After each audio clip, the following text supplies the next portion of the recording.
السلام علیکم ورحمۃ اللہ دوستوں اور شاہنواز. وعلیکم السلام ورحمۃ اللہ دوستوں. ماما پوچھتا روزز.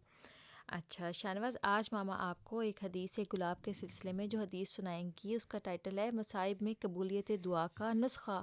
نسخہ کیا ہوتا ہے شاہنواز؟ I don't know. نسخہ کہتے ہیں فارمولا کو, کہ ہمیں کیا ایسا کرنا چاہیے جس کی وجہ سے اللہ تعالیٰ ہمارے اوپر سے مصائب کو یعنی کہ پریشانیوں اور مصیبتوں کو دور کر دے.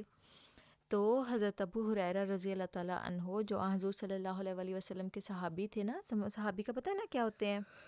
کمپینین. اور تو یہ حدیث ان سے ہے. تو وہ فرماتے ہیں کہ حضرت صلی اللہ علیہ وسلم نے فرمایا ہے کہ جو شخص یہ چاہتا ہے کہ اللہ تعالیٰ تکالیف اور مصائب کے وقت اس کی دعاؤں کو قبول کرے تو اسے چاہیے کہ وہ خوشحالی کے اوقات میں کثرت سے دعائیں کرتا رہے. مشکات المصابیح کتاب الدعوات سے یہ حدیث ہے. اور شاہنواز آپ نے کیا سیکھا ہے؟ Is that all? ہاں جی, چھوٹی سی حدیث تھی, بتائیں آپ نے کیا سیکھا ہے؟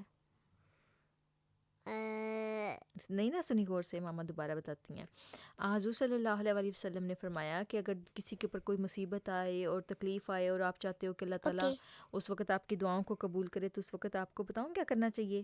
انسان کو ہمیشہ اپنی خوشحالی کے دور میں دعا کرنی چاہیے. جیسے مثال کے طور پہ اگر کسی انسان کے پاس اچھی صحت اللہ تعالیٰ نے دی ہوئی ہے اور وہ اللہ تعالیٰ کا اس پہ شکر ادا کرے کہ اللہ تعالیٰ نے اس کے جسم میں کوئی بیماری نہیں پیدا کی ہوئی اور اس کی باڈی ہیلدی ہے اور وہ چل سکتا ہے اور وہ دیکھ سکتا ہے, اپنی آنکھوں کو دیکھے تو شکر ادا کرے کہ اللہ تعالیٰ نے اس کو آنکھوں کی بینائی دی ہوئی ہے اور وہ اندھا نہیں ہے. کانوں کو سنے کوئی چیز تو اس پہ شکر ادا کرے کہ اللہ تعالیٰ نے اس کو کان دیے ہوئے اور وہ اپنی ماما کی آواز سن سکتا ہے نا, اور اپنے بچوں کی آواز سن سکتا ہے. اسی طرح سے اپنے باڈی کے جو باقی پارٹس ہیں ان کو دیکھے تو اللہ تعالیٰ کا شکر ادا کرے کہ اللہ تعالیٰ نے ہمیں بہت لوگوں سے خوبصورت بنایا ہوا ہے, بہت دنیا سے ہمیں صحت مند بنایا ہوا ہے. تو اس میں پھر کیا ہوگا کہ اگر اس بندے پر بیماری آئے گی تو تب وہ اگر اللہ تعالیٰ سے دعا مانگے گا کہ یا اللہ مجھے اس بیماری سے نجات دے اور مجھ پہ رحم کر, مجھے شفا دے, تو پھر اس کی دعا کو اللہ تعالیٰ زیادہ قبول کرے گا. What do you mean? اس کا مطلب یہ ہے کہ اپنے گڈ ٹائمز میں اللہ تعالیٰ سے دعائیں کرتے رہو اور شکر ادا کرتے رہو, تاکہ جب بیڈ ٹائمز آئیں تو اللہ تعالیٰ آپ کی دعاؤں کو اسی طرح سے سنیں جس طرح سے اللہ تعالیٰ نے گڈ ٹائمز والی دعائیں سنی تھیں, ہے نا. مثال کے طور پہ آپ میرا بیٹا ہو اور آپ میری کبھی بات نہ مانو, میں آپ کو آواز دوں اور آپ میرے پاس نہ آؤ, لیکن جب آپ ٹربل میں ہو تب آپ میرے پاس آؤ, تو میرا دل اچھا ہوگا کہ برا ہوگا؟ برا. ہے نا. کیونکہ جب میں نے آپ کو آواز دی کہ میرے پاس آ کے بیٹھو, میری ہیلپ کرو, تو تب تو آپ آئے نہیں, لیکن جب آپ خود ٹربل میں ہو تو پھر مجھے آوازیں دیتے ہو, تو پھر ظاہر بات ہے میں آپ کی ہیلپ تو کروں گی, میں آپ کی ماما ہوں, لیکن میرا دل آپ سے خوش نہیں ہوگا. کیونکہ جب آپ اچھے تھے, آپ صحت میں تھے, تو تب میں نے آپ کو آواز دی اور آپ نے میری بات نہیں سنی. Because I become in trouble. ہاں جی.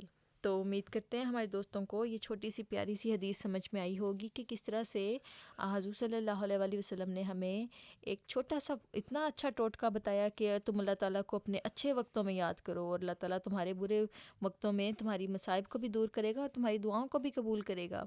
تو امید کرتے ہیں ہمارے دوستوں کو یہ حدیث اچھی لگی ہوگی. انشاءاللہ ہم پھر حاضر ہوں گے ایک اور اچھی سی چھوٹی سی حدیث کے ساتھ. تب تک کے لیے اللہ حافظ.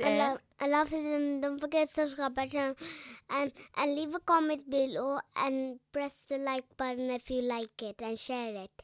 جزاک اللہ.